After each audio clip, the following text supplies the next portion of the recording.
Sige po, hindi na po natin patatagalin pa ang mensahe po ng Panginoon. Ang mensahe po ng Panginoon ngayong umaga po ay pinamagatang Reborn. Ayan po. Reborn.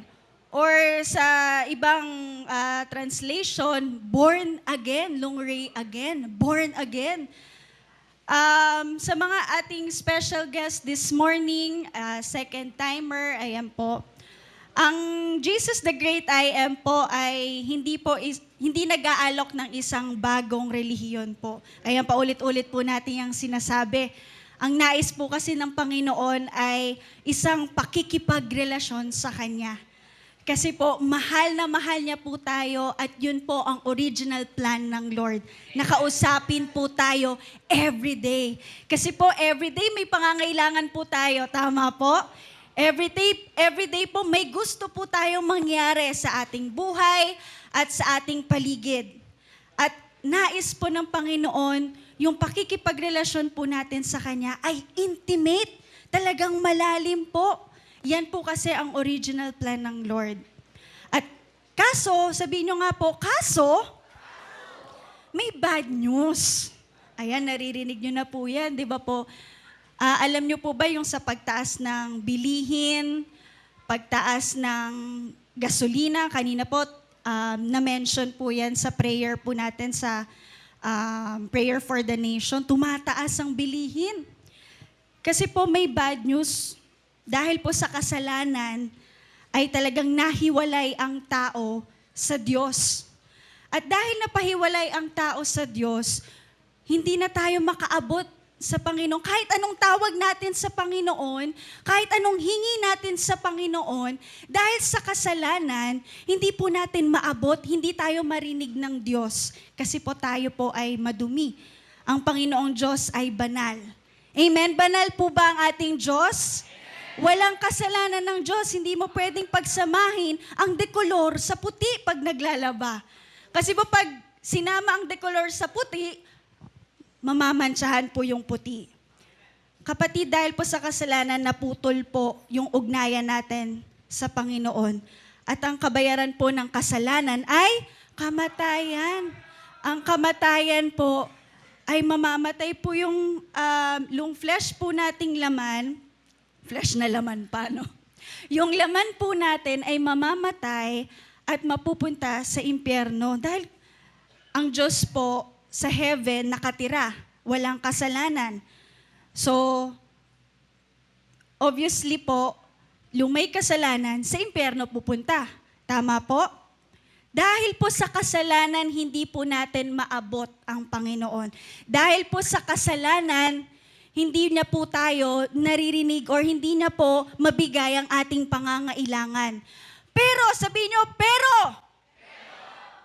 dahil mahal na mahal tayo ng Diyos, sabihin mo sa katabi mo, mahal na mahal ka ng Diyos.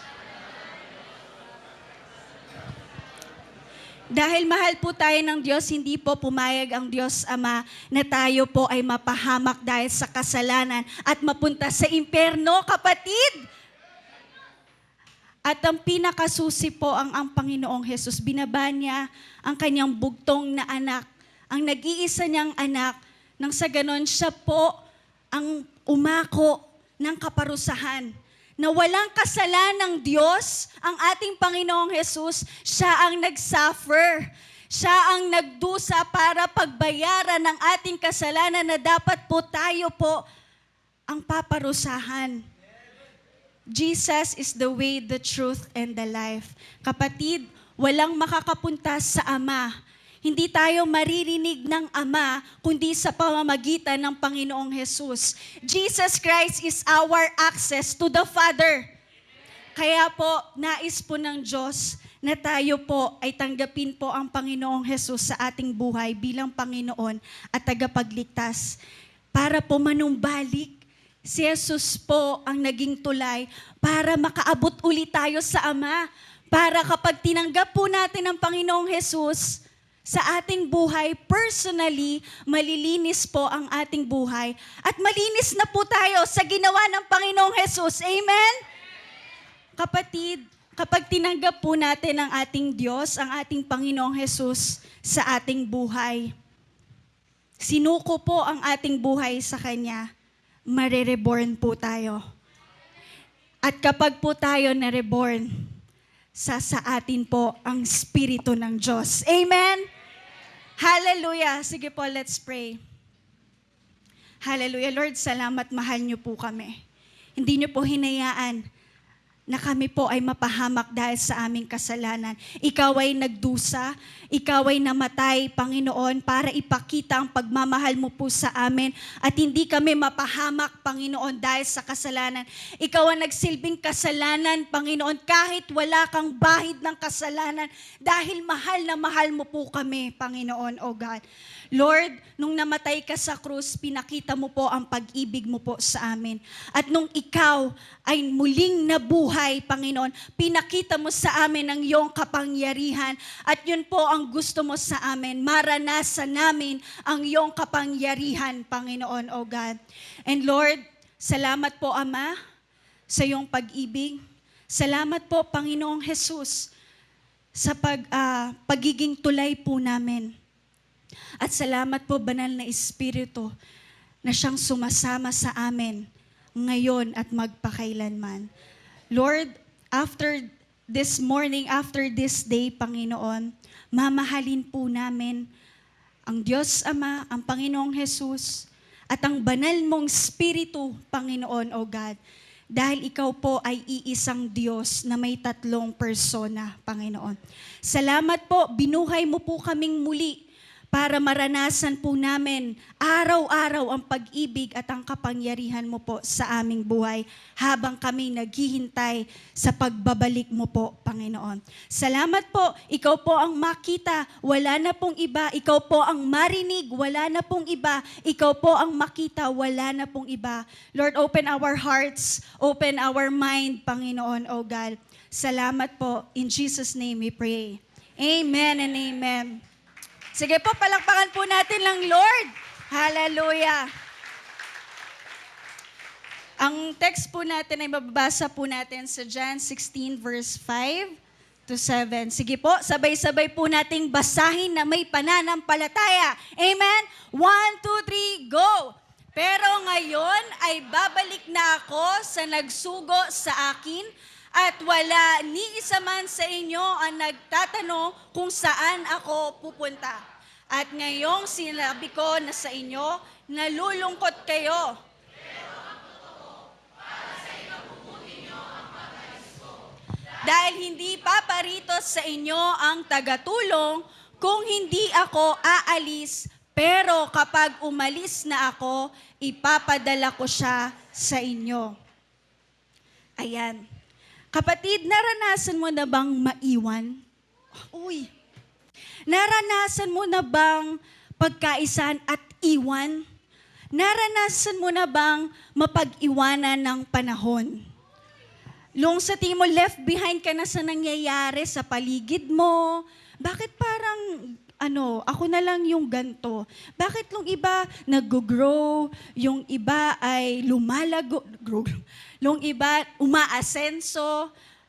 Bakit ako parang naiwan? Naranasan nyo na po ba yan? O ako lang po? So naranasan, alam nyo po, this morning, sinasabi po ng Panginoon, iniwan niya po tayo sandali. Nag-ascend siya sa heaven. Kapatid, sabi sa kanta, the ground didn't contain the Lord. Hindi na-contain ng mundo ang Panginoong Jesus, kaya siya nabuhay muli at lumabas sa tomb. Alam mo kung bakit? Ang Panginoong Jesus ay hindi taga-mundo.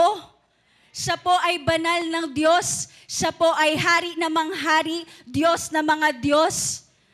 At hindi siya karapat-dapat sa mundo, kaya nag-ascend siya sa kalangitan, sa right hand po ng ating Diyos Ama.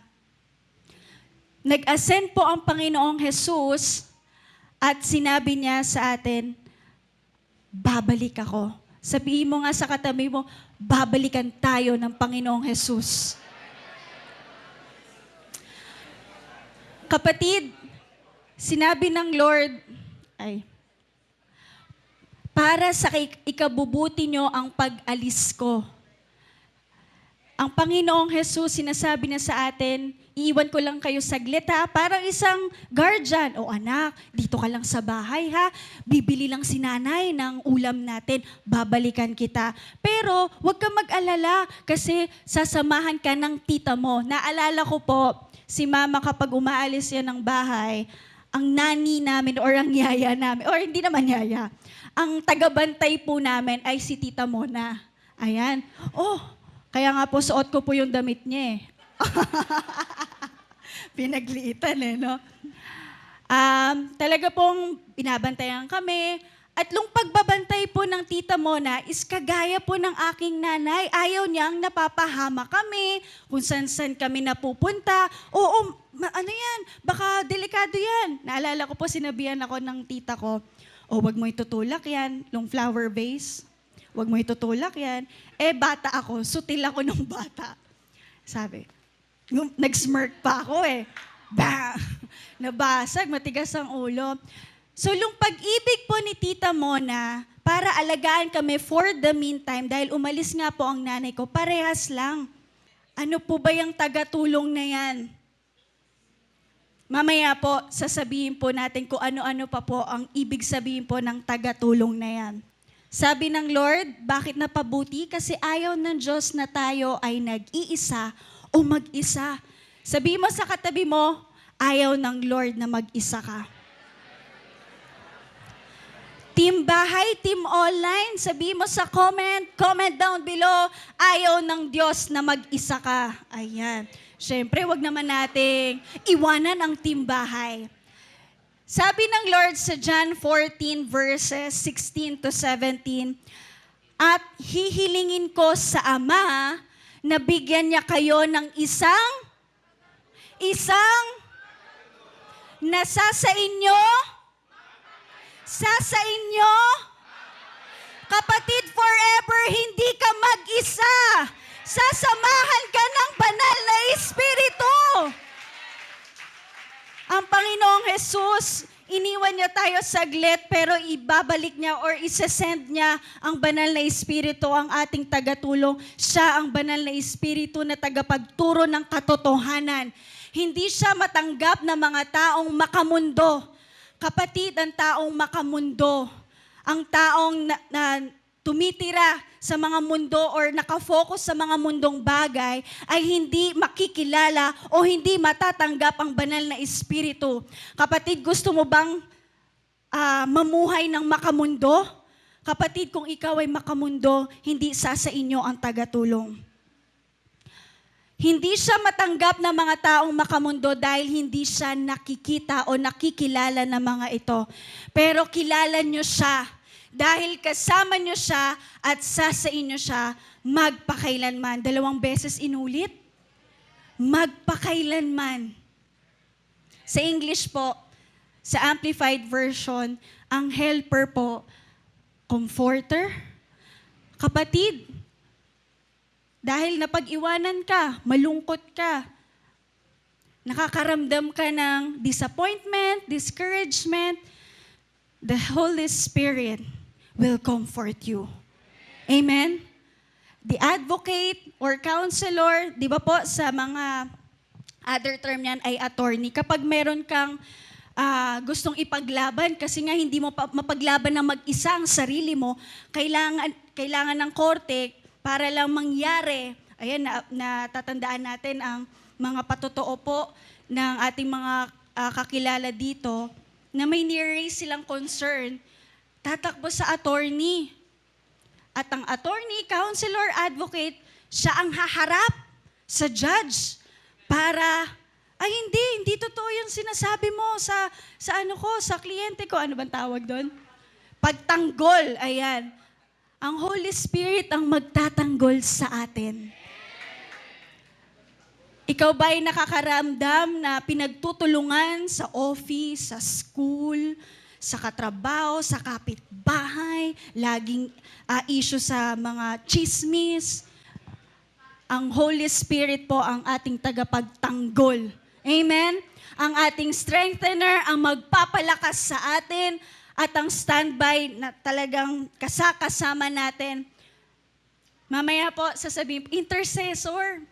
Parang ganito po yan, ang Holy Spirit. Diyos Ama, sige na, payagan mo na tong anak natin. Ako po ang mamamagitan para po sa kanya. As we pray po, mag-i-intercede din po ang banal na Espiritu sa atin, sa Diyos Ama. Amen? Kung tayo po ay mamumuhay ng hindi makamundo. Ay, mamaya sasabihin natin, ano ba yung mga makamundo na yan? Kapatid, isa lang po, or sa una po, ito po ang sinasabi ng Panginoon. Ayaw ng Diyos na solohin mo ang problema mo. Ayaw ng Diyos na sarilihin mo ang problema mo, kapatid. May tagatulong ka na sa inyo magpakailanman. Amen? Buhay po ang ating Diyos. Amen? Ang Panginoong Jesus, ang tumpo ay para sa mga patay. Amen? Ang tumpo ay para sa mga taong namatay, nabuhay tapos namatay, doon nilibing. Kaya umalis ang Panginoong Jesus sa tomb kasi nabuhay siyang muli. At naninirahan siya dahil buhay ang Diyos. Amen? Nakatira po ang Panginoong Jesus sa temple niya. At ikaw yon, kapatid. Amen? Hindi tayo tomb. Tayo ay templo ng Diyos. Amen?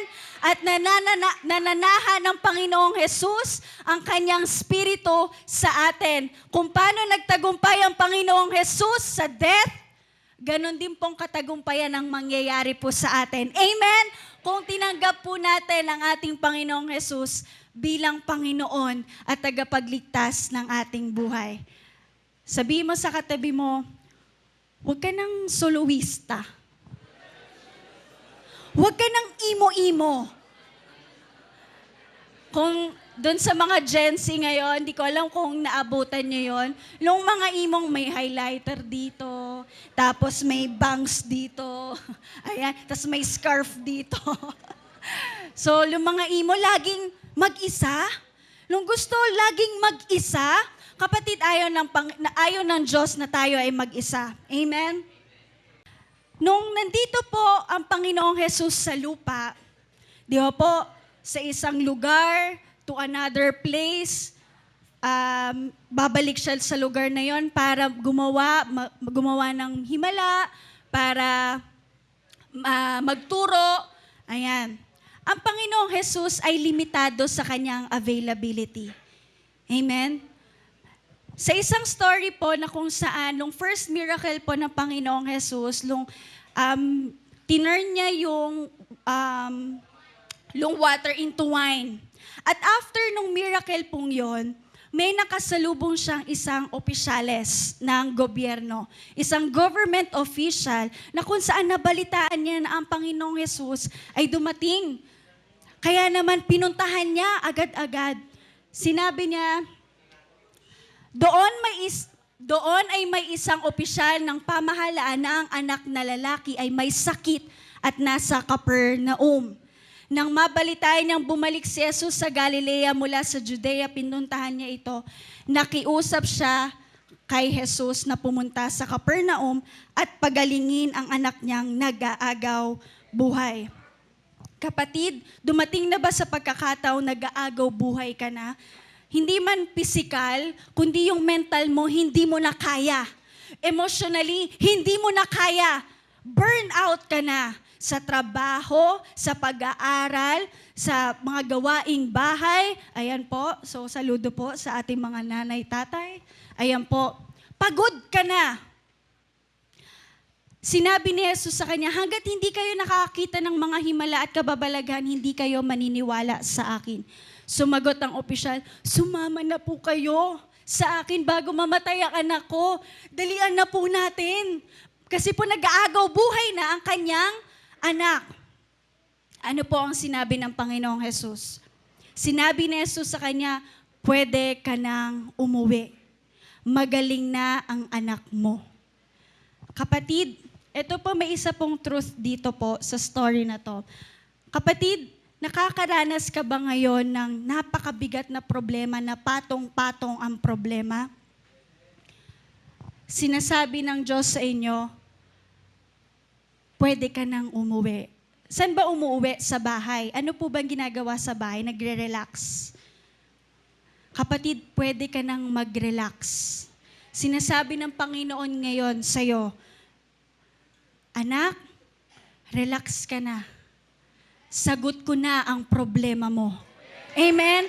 Kapatid, pag alis mo po dito, ang sinabi po ng opisyal, ano po ang ginawa ng opisyal nung sinabi niya, nung narinig niya sa Panginoon, naniwala ang opisyal. At sinabi ni Jesus, sa sinabi ni Jesus, at umuwi siya. Ano pong susi? Una po, narinig niya ang Panginoon. Naniwala siya sa sinabi ng Panginoon at sumunod siya. Pwede niyang sabihin, Panginoon, kailangan mo sumama sa akin. Nag-aagaw buhay na, dalian mo na. Napakalayo pa, nalalakbayin natin. Pero naniwala siya at sumunod. Kapatid, gusto mo bang umayos ang problema mo? Hear and obey the Lord. Amen? Paano po yan? Paano nating maririnig? At paano natin masusunod ang Panginoon? Quiet? Quiet? Hindi lang po quiet, ha? You have your secret place with the Lord. Na kung saan, pag binasa mo ang kanyang salita, ay, ito palang sinabi ng Diyos sa akin. Sinabi ng Diyos, hindi niya ako iiwan at pababayaan. Sinabi ng Diyos, siya ang magpo-provide ng mga pangangailangan ko. Hindi mo kailangang matakot. Kapatid, sinabi ng Diyos, umuwi ka na. Magaling na ang anak mo. That time, dahil nasa katawang tao, nagkatawang tao po ang Panginoong Jesus. Sa oras pong yon, hindi niya po sinamahan yung government official pauwi. Bakit kaya? Sabi doon, nung habang nasa daan pa lang siya, sinalubong na siya ng mga alagad niya. Kasi sinabi sa kanya, binalita sa kanya, uy, boss, magaling na yung anak mo. Nagulat yung government official. Kailan pa? Kailan gumaling ang anak ko? Sumagot sila, kahapon po ng mga alauna ng hapon. Kapatid, napakalayong lakbayin yon. Biruin nyo, nakausap niya, siguro Saturday, 1 p.m. Hindi pala siguro, ganun. Kunyari Saturday, 1 p.m. At nabalitaan niya Sunday morning or Sunday lunch.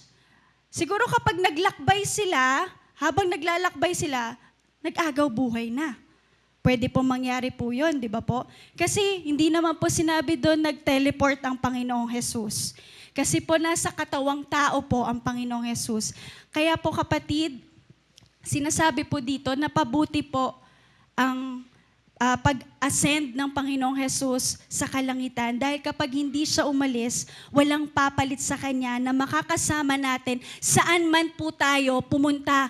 Pwede mangyari kung buhay pa po ang Panginoong Jesus.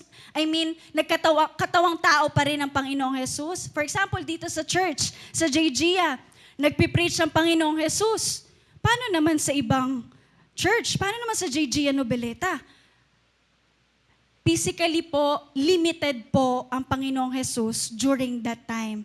Kaya po, siya po ay nag-ascend sa kalangitan para po may pumalit sa Kanya na kahit saan man tayo pumunta, kahit anong oras man tayo may pangangailangan, may matatawagan tayo. Amen? Anytime, anywhere, we can call the Holy Spirit ng ating tagatulong saan man tayo pumunta dahil kasama po natin siya magpakailanman. Kapatid, ang susi po, wag po nating sarilihin ang problema. May tagatulong po tayo. Tawagan lang po natin ang banal na Espiritu. Surrender everything. Alam niyo po, grabe po ang gagawin ng Panginoon sa ating buhay kung tayo po ay talagang magiging buhay po natin na lagi po nating kinakausap ang banal na Espiritu. Ang banal na espiritu po ay beyond the feeling. Uy, kinilibutan ako. Banal na espiritu yon. No, kapatid. Ang banal na espiritu ay nananahan sa'yo. That is power na nasa inyo nung tinanggap mo ang Panginoong Jesus. Dati po, may nabasa po ako, isang libro po. Dati daw po, siya po ay nananalangin, Lord, give me power. Nung panalangin pong niyang yon ay nabago. Nabago po na from, Lord, give me power. Nabago po yon sa, Lord, makilala ka po lalo ang banal na espiritu. Dahil kapatid, nasa iyo ang kapangyarihan. Dahil nananahan sa iyo ang Espiritu ng Diyos na nagbuhay ng muli sa Panginoong Jesus. Amen? Surrender your life sa Panginoon at sa banal na Espiritu. Hayaan mo na siya po ang kumilos sa ating buhay. Ayan, naniwala ang opisyal sa sinabi ni Jesus at umuwi siya. Susi po, hear and obey po. Quiet time. Quiet time na naman. Kasi po kapatid, magtatagumpay po tayo pag naririnig po natin ang sinasabi ng Diyos. Amen? At kapag sinunod po natin ang sinasabi ng Diyos. Pangalawa, bakit napabuti ang pag-ascend ng Panginoong Jesus sa kalangitan? Number 2, dahil nais ng Diyos na tayo ay namumuhay sa supernatural. Ang isang buhay Kristiyano po, minsan po, di ba po nakikila, ay KJ yan, daming bawal. Boring yan, paulit-ulit na lang yan. Every Sunday, pupunta ng church, tapos pagdating ng Monday, magluluto, paulit-ulit, cycle, Friday, prayer meeting. Kapatid, ang isang Kristiyano po, or ang isang lame Christian po, mahina, lumpo, ay hindi sa dinedenay niya or hindi siya naniniwala sa banal na espiritu. Ang isang boring po na pagkakilala sa Panginoon ay dahil hindi siya or hindi niya hinahayaan na i-take over siya ng Holy Spirit. Makikita po natin yan sa buhay ng isang lumpo. Sa Acts chapter 3 po, boring po yung buhay ng isang lumpo at napakahirap. Sabi po doon, sa pintuan ng templo na tinatawag na maganda, ay may isang taong lumpo mula nang ipinanganak. Ayan, pagkasilang pa lang, lumpo na. Araw-araw siyang dinadala roon para humingi ng limos sa mga taong pumapasok sa templo. Boring ba yun? Paulit-ulit, araw-araw, naglilimos siya. Wala siyang magawa kasi nga po, lumpo siya. Kapatid, dumating na po ba sa buhay po natin na paulit-ulit na lang po yung ginagawa natin? Parang walang bago. Yung mahirap na kalagayan, lalong hihirap, papatong ng papatong. Kasi po hindi po nagawa yung number 1. Sinarili po ang problema. At ang pangalawa, hindi po namuhay sa supernatural. Ang supernatural po, ang in charge dyan, ang Holy Spirit. If you want supernatural things to happen, like miracles every day, answered prayer every day, victory after victories, promotion after promotion, that is supernatural. At yan po ang nais ng Panginoon sa atin. Kapatid, ang lumpo pong ito ay nakabase lang or nakafocus lang sa natural niyang nakikita. Natural na kasi sa kanya na lagi-lagi, araw-araw, bubuhatin siya, dadalhin po siya doon sa beautiful gate at manglilimos siya. Ang tao po na nakafocus sa natural, nung nakikita, naririnig, nararamdaman, ay boring po at mahirap ang buhay. Kasi po, ano po ba yung sinasabi ng Panginoon? Sinabi ni Pedro sa kanya, wala akong pera, ngunit may ibibigay ako sa iyo. Sa pangalan ni Jesucristo na taga Nazaret, lumakad ka. At hinawakan ni Pedro ang kanyang kamay nito at pinatayo siya, biglang lumakas ang kanyang mga paa At bukong-bukong tumayo siya agad at lumakad-lakad. Pagkatapos sumama siya kay na Pedro at Juan sa templo. Palakad-lakad at patalon-talon siyang nagpupuri sa Diyos. Nakita ng lahat na lumalakad siya at nagpupuri sa Diyos. Kapatid, dahil itong lumpong to, nakafocus lang sa natural, nasanay na siya eh. Na ganito lang buhay niya. Nasanay siya na hindi siya makalakad. Nasanay siya manghilimos ng pera. Pero kapatid, ano po ba yung kailangan ng lumpo? Pera po ba? Anong kailangan ng lumpo? Makalakad. Kapatid, kagalingan. Yes po. Kapatid, pag tayo po ay nabubuhay sa natural, hindi po natin nakikita ang tunay na kailangan natin. Manghihingi at manghihingi tayo sa Diyos ng mga bagay na akala natin kailangan natin.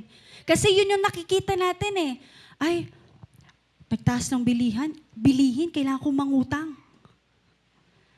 Ay, naririnig ko, tataas, may war sa Taiwan. Naku po, magtatago na lang ako. Kapatid, pag tayo po ay nakadepende o nakafocus po ang ating buhay sa ating nakikita lang, naririnig o nararamdaman, hihingi at hihingi tayo sa Panginoon na akala natin ay ang kailangan natin. Gusto po ng Lord, mamuhay tayo sa supernatural, dumepende sa banal na Espiritu. We can only live sa supernatural kung hahayaan po natin ang banal na Espiritu ang mag-take over po sa atin. At ang spiritual senses po, ang mag-function po niyan, mag-flow, mag-ooperate po niyan, at malalaman natin ang tunay na kailangan po natin. Kapatid, baka naman ang hinahanap mo, kaya ka pray ng pray. Araw-araw po ba nagpe-pray tayo? Kapatid, ano yung pinapanalangin mo araw-araw sa Panginoon na hanggang ngayon ay hindi pa nasasagot? Tanungin mo nga yung katabi mo, may lagi ka bang pinagpe-pray na hindi pa nasasagot?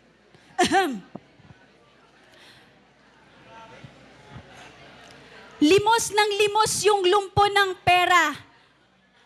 Dahil akala niya yun ang kailangan niya. Kapatid, baka humahanap ka o naghahanap ka ng tao, there's someone, dahil malungkot ka, kailangan ko ng boyfriend, kailangan ko ng girlfriend, Lord. Nasaan na po ba siya, Lord? Ang tagal-tagal naman niya, Lord. Si Mr. Right at si Miss Right, nasaan na po ba, Lord? Akala natin, tao ang kailangan natin, pero ang pinakakailangan pala natin ay mas makilala pa natin ng Diyos. And eventually, malaman natin, He's more than enough. Kapatid, baka akala mo kailangan mo ng pera, kailangan mo mangutang sa Mumbai, kailangan mo mangutang sa mga kaibigan mo, pero kailangan mo lang palang mag-quiet time at mag-devotion at humingi ng tulong sa Panginoon para mag-increase ang pananampalataya mo at hindi ka na mag-alala at hindi ka na mangungutang. Ang Panginoon na ang bahala sa'yo. Kapatid, kapag tayo ay nabubuhay sa natural, hihingi tayo ng mga bagay na akala natin kailangan. Akala ng lumpo, yun ang kailangan niya. Yung pera na panglimos. Pero ang kailangan niya ay healing. Sinabi doon, palakad-lakad at patalon-talon siyang nagpupuri sa Diyos. Kaya nanlilimos yung lumpo kasi mahirap siya. Pero nung nakita niya, naramdaman niya yung kagalingan, nakita niya, ay, ito pala yung pinakakailangan ko, kaya nagtatalon siya. Kapatid, pag nalaman, pag nabuhay tayo sa supernatural, hinayaan natin ang banal na Espiritu na mag-in-charge sa buhay natin. Pag nalaman natin yung kailangan natin, kahit anuman po yung nasa paligid natin na hindi maganda, magtatatalon tayo at magpupuri sa Diyos. Hindi naman po yumaman yung lumpo. Pero nagpuri siya sa Diyos. Hindi man po sa ngayon umayos ang sitwasyon mo ngayon, but you will start to praise the Lord and give thanks to Him dahil ibibigay niya ang pinakakailangan mo. Ang kailangan mo, kapatid, ay tunay na kagalakan. Kapatid, ang kailangan mo ay pag-asa. Ang kailangan mo ay pananampalataya, kapayapaan. Uso na po ngayon ang laging nagpapakamatay. Marami po ang gumagawa ng kasalanan. Marami po ang sobra ang lungkot. Dahil yun po ang nakikita nila, naririnig at nararamdaman nila sa natural ways. Pero gusto ng Panginoon, hayaan mong banal na Espiritu ang maging in charge sa buhay natin. Holy Spirit, pagod na po ako. Pag lagi po tayo nagbabasa ng Bible, lumalalim po ang ating relasyon sa Diyos. Mas lalo po nating nakikilala. Ay, sinabi ng Diyos, wag ako mag-alala. Sinabi ng Diyos, manalangin lang ako. Kapatid, yun lang po ang kailangan natin. Magtiwala po sa ating Diyos. Hayaan po na ang Holy Spirit ang tumulong sa atin dahil siya ang kasama natin magpakailanman. Isa pa pong katotohanan. Sige po, palakpakan po natin ng Lord.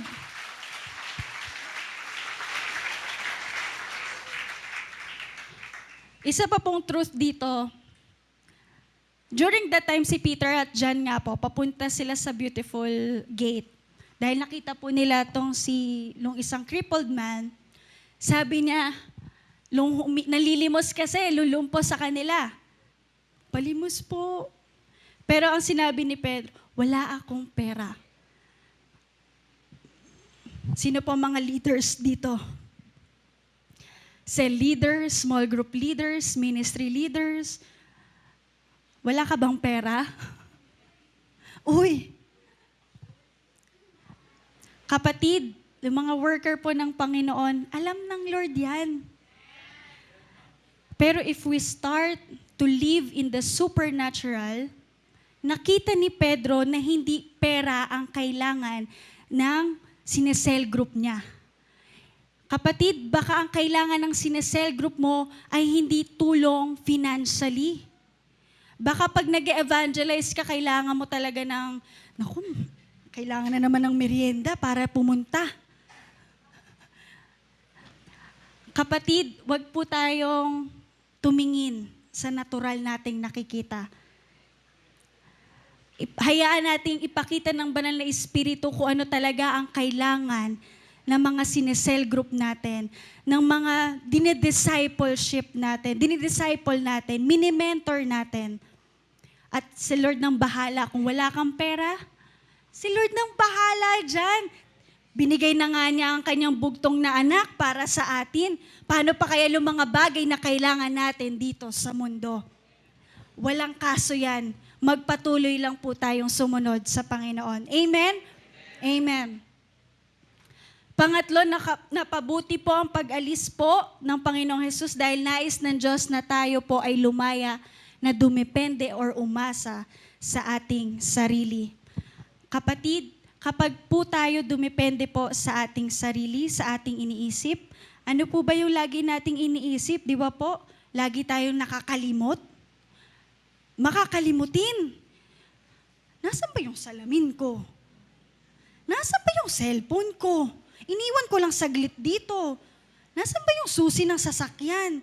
Alam ko nagbayad na ako ng utang eh. Alam ko nagbayad na ako ng bills eh. Alam ng Lord na kapag dumepende po tayo sa ating sarili at dumepende sa ating isip, sabi po ng Hebreo 12 verses 5-6, nakalimutan na ba ninyo? Kilala tayo ng Panginoon. Nakalimutan na ba ninyo ang salitang nagpapalakas ng inyong loob na tumutukoy sa inyo bilang mga anak? Ang sinasabi, anak ko, kung itinutuwid ka ng Panginoon, huwag mong ipagwalang bahala at kung sinasaway ka niya, huwag manghina ang inyong loob. Sapagkat itinutuwid ng Panginoon ang mga iniibig niya, pinapalo ang bawat tinatanggap niya bilang anak. Kapatid, kilala tayo ng Lord. At alam niya na kapag dumepende po tayo sa ating isip, makakalimutan natin magtiwala sa Kanya. Makakalimutan natin na ito ang sinabi ng Panginoon. Pag dumepende po tayo sa ating sarili, sa ating nararamdaman, sabi po ng Mateo 6:25 verse 27, kaya sinasabi ko sa inyo, huwag kayong mag-alala tungkol sa inyong buhay. Kapag dumepende po tayo kasi sa ating nararamdaman, mag-aalala tayo, matatakot tayo, ay hindi ko kaya mag-share, ay hindi ko kayang gawin yan, hindi ko kaya magpagamit sa Panginoon, hindi ko kaya. Pero ang sinasabi ng Lord, huwag kang mag-alala. Kapatid, kapag po tayo dumepende sa ating sarili, marami pong attack ng enemy ang ia-absorb lang natin at mag-uumpisa po tayong matakot, mag-alala, makalimot sa pag-ibig ng Diyos. Hindi ba't mas mahalaga kayo kaysa sa mga ibon? Kapatid, you are precious sa paningin ng Panginoon. Nagdusa na nga ang Panginoong Jesus para po sa iyo at sa akin. Pag dumepende po tayo sa ating lakas, sa ating sarili, sabi sa Isaiah chapter 40 verse 30 to 31, kahit ang mga kabataan ay napapagod, nanlulupaypay at nabubuwal. Kapatid, pag tayo po ay dumepende sa ating sarili, mapapagod lang po tayo. Ang pinakasusi po, wag po nating sarilihin ang problema. Humingi tayo ng tulong sa banal na Espiritu. I-surrender po natin lahat-lahat po sa Kanya. Pangalawa, dumepende po tayo, i-focus po natin ang ating buhay sa supernatural at ang Holy Spirit po ang mag-take over, ang magbuhat sa atin. Kapatid, kapag binuhat ka ng isang tao at pumipiglas-piglas ka, malalaglag ka. Huwag ka nang pumiglas sa banal na Espiritu, mapapahamak lang ang buhay natin. Isuko po natin ang ating buhay. Hayaan po natin na kumilos po ang banal na Espiritu sa ating buhay. At once na hinayaan po natin ang banal na Espiritu sa ating buhay, hindi tayo mapapagod, hindi tayo manlulupaypay, hindi tayo mabubuwal. Kapatid, may magandang plano po ang Diyos sa bawat isa sa atin dahil mahal na mahal niya po tayo. Amen? Kapatid, baka ang kailangan mo lang ngayon ay isuko ang iyong buhay sa Panginoon. At yung nangyari kay Mami Lisa, pwede pong mangyari sa inyo. Hindi man po for now, yung mga material na bagay or sa mga finances, pero time will come. Emotionally, panatag ka na. Mentally, may kapayapaan ka na. Ano man po ang nangyayari sa paligid natin. Because you started to walk with the Holy Spirit. Dahil ang Holy Spirit, ang ating comforter, ang ating intercessor, ang ating tagatulong magpakailanman habang wala pa po ang Panginoong Jesus sa kanyang pagbabalik. Amen? Tapos na po yung mensahe po ng Panginoon. Pero ito po yung last po na gusto pong mangyari sa atin. Gusto po ng Panginoon na permanently tayo makipag-isa sa kamatayan po ng Panginoong Jesus. Ano pong kamatayan? Kamatayan po sa kasalanan. Kasalanang nagpapabigat ng ating buhay, kaya hindi ka makasunod, kaya hindi umaasenso ang buhay mo, kasi nasa kasalanan ka pa. Alam niyo po ba ang pag-aalala ay kasalanan? Kasi pag nag-alala ka, hindi ka nagtitiwala sa anong kayang gawin ng Panginoon. We know that our old self, ang human nature, ang ating lumang pagkatao ay ang pamumuhay ng walang banal na espiritu. Kaya ngayon po, ninanais ng Diyos na makalaya po tayo dyan sa old nature na yan. Amen? At talagang manahan po sa atin ang banal na espiritu at magtagumpay every day. Araw-araw magtatagumpay tayo dahil kasama natin ang banal na espiritu. Amen?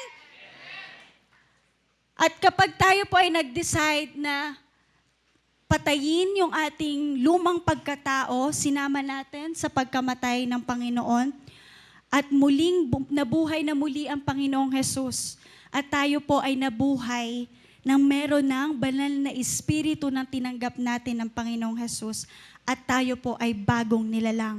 Bagong nilalang na magsusurrender ng buhay sa Panginoon at hahayaang kumilos ang banal na espiritu sa kanyang buhay. Tatapusin ko po yung mensahe po sa isang patotoo po. Noong mga nakaraang taon po, kaya ko po natanong kanina, napag-iwanan na ba kayo? Dumating po sa pagkakataon, naramdaman ko po yun, napag-iwanan. Bakit parang yung mga kabatch ko may sarili ng business, may sarili ng bahay. Talagang, yun po yung mga bulong ng enemy. Parang, napag-iwanan ka na. Tinan mo, yung iba may asawa na, may mga anak na. Ikaw nandiyan ka pala. Nagtatrabaho, wala kang ipon. So on, dami. Pero inayaan ko po yun. Sumunod po tayo sa Panginoon. Pero hindi ko po namamalayan. Parang isang anay na unti-unti niyang nilalamon ng aking isipan kasinungalingan. Sinarili ko po yung problema. Hanggang sa sinarili ko po yung problema at namuhay ako sa natural. Problema sa office, problema sa bahay, and even sa church, sinarili ko, wala akong pinagsabihan. Bakit ba kasi? Bakit mo sinolo? Bakit mo sinarili ang problema? At akala kong kailangan ko ay pahinga. Akala kong kailangan ko ay mag-travel. Di eto na. Nag-book ng flight. Di eto na. Hindi pinayagan. May ticket na. Di kasi nagpaalam. Hanggang sa pinagsabihan ako, nag-hunger strike ako, dahil nagtatampo ako, dahil hanggang sa pinasok ako sa kwarto, tama ba yung ginagawa mo? Na nag-hunger strike ka? Dahil nga sinarili ko, sumabog ako. Hindi na ba alam na stress ako? At ang kailangan ko ay pahinga. Ang kailangan ko ay travel. Ang kailangan ko kumain ng kumain. Dahil nabuhay po ako sa natural. Hindi po ako dumepende sa banal na espiritu. Hindi po ako namuhay, hindi ko po hinayaan kumilos ang banal na espiritu. Hanggang na-burnout po ako, para po akong, dinadrag na lang sarili, hinihila na lang, hanggang sa nag-resign po ako, ganyan. And dumating po sa point na, hindi ko po makakalimutan, one time sa family altar po namin, nagkaroon kami ng mini divine encounter. Nalaman ko po na, bakit mo kasi sinarili? Bakit mo sinolo? Nandito kami, ganyan. At talaga sa mga quiet time po last year, sobra po ako napagpala sa Bible reading po natin. At yun po ang nagpalakas sa akin at nagpa-realize sa akin na meron tayong tagatulong. Ito pong preaching pong ito ay quiet time ko po last year. Sabi ko, Lord, salamat, hindi ko kailangang mag-isa. Hindi ko kailangang mahirapan pa. Hindi ko kailangang mapagod dahil kasama ko po ang banal na espiritu. Hanggang po, sa ito po nagka-work po ako, may nararanasan pa rin naman po akong problem. Pero ang difference lang po, mas nakilala ko po ang banal na espiritu at mas dumepende. Ay, salamat Lord. Hindi ko kayang gumawa ng module, ng syllabus sa Cavite State University. College student, ang mga tinuturuan ko. Lord, paano? Alam niyo po, ang Holy Spirit ang nag-guide po sa akin gumawa ng module at ng syllabus na napakahirap pala. Kaya saludo po ako sa mga teacher. Grabe po, hirap din naman po ako. Pero mas gumaan po. Dahil hinayaan ko po ang banal na espiritong samahan ako sa problema ko. At sa bawat family altar po namin may thank you, Jesus. Patotoo ko na din po sa nangyari po sa kapatid ko. Sabi niya isa sa thank you, Jesus niya, nagkaroon ng changes sa trabaho niya. At sabi niya, ang patotoo niya, ang panalangin niya, Lord, tulungan mo po ako maging maganda ang reaction ko. Lord, maging tama po yung respond ko. Kasi hindi naman po susi ang mag-resign lang kung hindi maganda yung nangyayari. Baka ang kailangan lang ay baguhin yung nasa isip at nasa puso. Kaya long thank you Jesus niya, kahit anumang nangyayaring chaos, o hindi naman chaos, kahit anong nangyayari na hindi maganda sa opisina, naging tama po ang respond ng kapatid ko. Kasi binago po ng Panginoon yung isip at yung puso niya. Kapatid, baka hindi kailangang baguhin ng Lord yung sitwasyon mo. Baka kailangan mo lang dumepende sa banal na espiritu at baguhin ang nasa isip at nasa puso mo at gumaan ang pakiramdam mo. Surrender po natin ang ating buhay sa banal na espiritu. Amen? Mahal niya po tayo. Sige po, manalangin po tayo. Hallelujah. Lord, salamat. Mahal niyo po kami. Ayaw niyo po kaming mag-isa. Ayaw niyo po kaming mahirapan. Gusto niyo po kaming gumaan ang buhay. Sabi mo nga, O Diyos, ang buhay namin kay Kristo, pagaan ng pagaan, pasaya ng pasaya, payaman ng payaman. Lord, that's your original plan sa buhay namin. Na kahit anong tawag namin sa'yo, ay diringgin mo po kami dahil meron kaming Panginoong Jesus sa aming buhay. At ang banal mong Espiritu ang nananahan po sa amin. Lord, maging desperado po kami na kilalanin pa at magbigay oras na kilalanin ang banal mong Espiritu. Lord, hayaan mo po na sa oras pong ito, Panginoon, take in charge. Move in this place. Take your place, O God. Gusto po naming mahalin pa at maging kaibigan ang banal na Espiritu ngayon. Hallelujah, Lord. Salamat po. Hallelujah, Lord. Salamat, salamat po. May gagawin ka po sa oras. Sige po. Kausapin po natin ang Panginoong Jesus.